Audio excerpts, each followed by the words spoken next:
How's it going, everybody? Welcome back to the Weekly RoboTaxi Report. I have a lot of new information to go over with you today thanks to a viewer's suggestion to see more data, specifically referring to the disengagement data, disengagements over time, and distance. I was also asked by another viewer where I get my numbers, so if you want to stick around to the end of the video, I'm actually going to show you my journals and how I go about logging my data throughout the day, and what I've done since October 11th to get the data that I have now, all these numbers that you've been seeing for the last 2 weeks. That being said, let's go ahead and get into the information, starting of course with the RoboTaxi results. So we're going into week 3 now, and what you'll notice right off the bat is there's quite a big jump in the success rate from the third week as compared to the previous 2. Before, it was really hard to see whether or not there was any success, because between 45 and 46%, you wouldn't really give that much attention. But with this last week, the successes rose up to 56%. And real quick, I'll go ahead and recap. A success requires that the trip successfully takes a customer from their pickup to their drop-off point with no disengagements. Because if I was not there, then they would not make it to their destination. So it's a bit more strict. But that being said, looking at a 56% success rate over 55 trips is pretty impressive. And keep in mind too, this is still on 10.8.1. For whatever reason, 10.9 has been halted, and most beta testers do not have it. Out of the 60,000 of us that are out there testing this software, there's probably only a few hundred, maybe a couple thousand, that have 10.9. And I don't know if and when we're going to get it, or get an iteration on it like 10.8.1. So for now, all the data that you're seeing is still on the same software that I've been using. What that does give us is a way to actually measure its consistency and how the data measures out on the same software stack. Now, since there haven't been any updates, it is a little strange that there is such a jump in the success rate. And I believe that has partially to do with the region where I'm working. So there are some areas like Vista and Oceanside, Carlsbad, where the beta does very well. And then there are areas like Santa Ana, near Anaheim, or downtown San Diego, or down in Chula Vista, where the beta has a very hard time getting the job done. It's hard to say exactly why. Downtown's pretty obvious because of just the calamity of construction, the street rules, pedestrians, cyclists, scooters, bike lanes, you name it. But as we gather more rides and more data, we get a better general picture of how the system's doing overall, and it'll give us a better benchmark to measure against future updates, especially the upcoming version 11 that's supposed to have a lot of great changes. So that just about does it for the RoboTaxi results portion. Now we're going to take a look at the usage data. This time around, I'm presenting it in a different way than I have in the last 2 episodes. Prior to this, the pie chart you saw was a cumulative representation of all the data collected since 10.2 on October 11th. What you're looking at here is the difference between October 11th to January 9th, which is 10.2 to 10.8, and then January 10th to present day, which is 10.8.1. And what this can show you very clearly is that there's quite a big difference in the metrics between beta, public, and manual. Real quick, so the beta build is pretty obvious. That's the FSD Beta that everybody's been curious about. Public build, just to clarify, is the highway version of autopilot that Tesla owners have had for a long time. I just shorten it to public for simplicity. Soon, beta and public will be merged into one, so it'll just be the general autonomy. One way to think of that is that it's about a 95 or about a 96% autonomy versus about 4% manual on the previous software versions cumulatively. Tough word to say. And as of January 10th, or when 10.8.1 started, we're now looking at about a 98.5% autonomy versus only 1.5% manual. So you can see a clear improvement in the overall autonomy between those versions. I'm excited to see how this goes in the future. I imagine that manual amount is going to decrease further and further to where it's pretty much negligible. What I tell most customers is, though the vehicle is performing fantastically 98 to 99% of the time, that 1.5% is quite critical. You know, those are areas where the car is messing up, whether it's something simple like a navigational issue or something more critical like running a red light or getting into the wrong lane or making a move that could lead to potential harm or damage. And that is kind of a good segue into the next segment. Real quick, before we go any further, you'll notice the conversion at the top of the screen.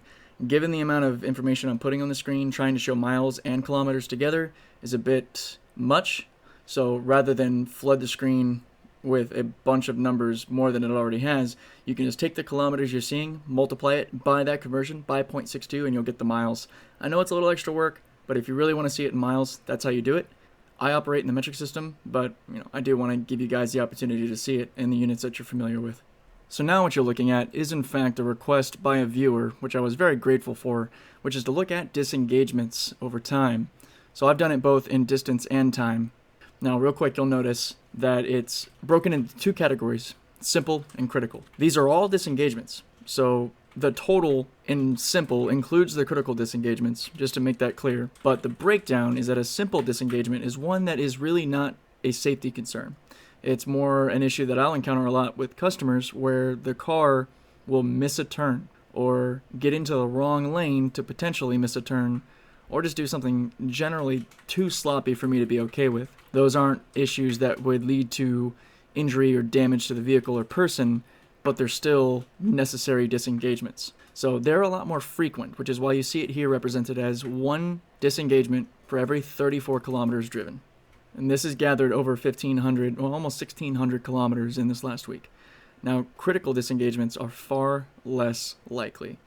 As you'll see here, it's 160 kilometers just about before you encounter a critical disengagement.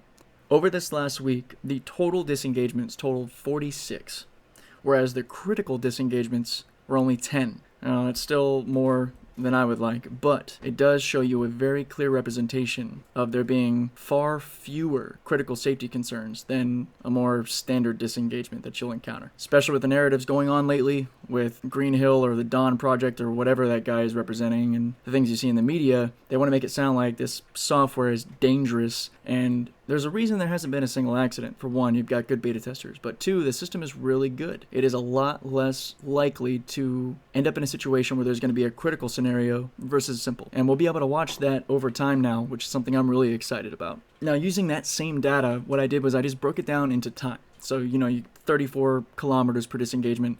That comes out to about 31 minutes, or a disengagement every half hour of driving. And on the critical side, as you see, every 144 minutes, or about 2.5 hours before a critical error. It's a good counter to the argument that was made in the media recently that there's a critical error every 8 to 10 minutes or whatever. My data shows something very different. The critical errors where safety is involved is hours between, and we'll see how that changes over time. Now, there's a lot more data in this video, and I hope that everything I explained makes sense. If you have questions or if there's something you want to see represented, please let me know. These ideas from the viewers are one of the many ways that I'm able to iterate and improve on this to make it look better, more concise, and paint a better picture of the actual information. That pretty much wraps it up for all the data gathered in this last week. I'm going to continue to log every trip and move forward even on 10.8.1 because it's still valuable to see this information with a larger and larger sample size. But hopefully we will have 10.9 and version 11 soon. And then I will be able to focus on those specific builds and how they measure up to previous builds. As promised, next we're going to go into my actual journals and what I've done to log this data so you can see it yourself and, the chicken scratch. I apologize. I did handwrite everything. I knew when I was getting this that I was going to be journaling all of it. So before I got the beta on October 11th, I went to Barnes & Noble and grabbed a journal and got ready. And I've improved my process over time to make it easier to read and to categorize it better. But let's go ahead and take a look at that. I appreciate your time. If you're tuning out here or don't really care, I appreciate your time. Let me know what you thought. I appreciate the support. I know the channel is young, but I'm getting a lot of great feedback. Please share it. Send it to friends and family. Give me a like. Subscribe to be notified when future content will come up. I've got more customer reactions and science experiments, actually, that I want to do that I might just start doing on 10.8.1 since the other software is not to be seen yet. Anyway, thank you, and take care. Alright guys, as promised, here's a look at my journal, just showing you October 11th at 4:24 a.m. when I took my very first ride on the beta. Now, this was very early on, but it does show you, every trip I've logged and the kilometers driven. Now, over time, I definitely got better at doing it. And from early on, I was logging beta, public, manual, and kind of show you a real quick little flip through just to show everything that was done. Now, back here, be a little easier to see. This is where I started actually taking down the RoboTaxi rides. I just logged them ride to ride. Now, the way that I've measured out all of my distances, beta, public, and manual, is I take, at the start of each day, I look at my odometer, and at the end of the day, I make sure to log it as well. And then, that shows me my total distance traveled, which in this case was 338 kilometers. Now, since I log all of my beta drives on the city street side, as well as logging all the manual portions that I have to take over, or for whatever reason, be it parking lots or construction scenarios, whatever, I log that as well. And since I have beta and manual, I subtract that from the total to get the public or highway autopilot numbers. Everything else is pretty simple. I just put an R next to each one that's a robotaxi trip. Little d for a simple disengagement, big D for a critical disengagement, and then, this is just me adding up the time on the beta with each trip. And, you can take the distance and time and create like an average velocity over thousands of kilometers to get kind of a baseline for several data points. And then, depending on how meticulous you are, and I am quite picky about how I do this, you can generate a lot of really useful information. So, I don't know, this is really rough. It's about as close to proof as I can get, as requested by a viewer, just showing the months and months and months of thousands of kilometers driven, because this is my main job. I drive people around for a living all day, and it gives me the opportunity to do this for the channel and to bring you all this wonderful information. So I hope you enjoyed that, and let me know if you have any questions, and I will catch you all in the next video.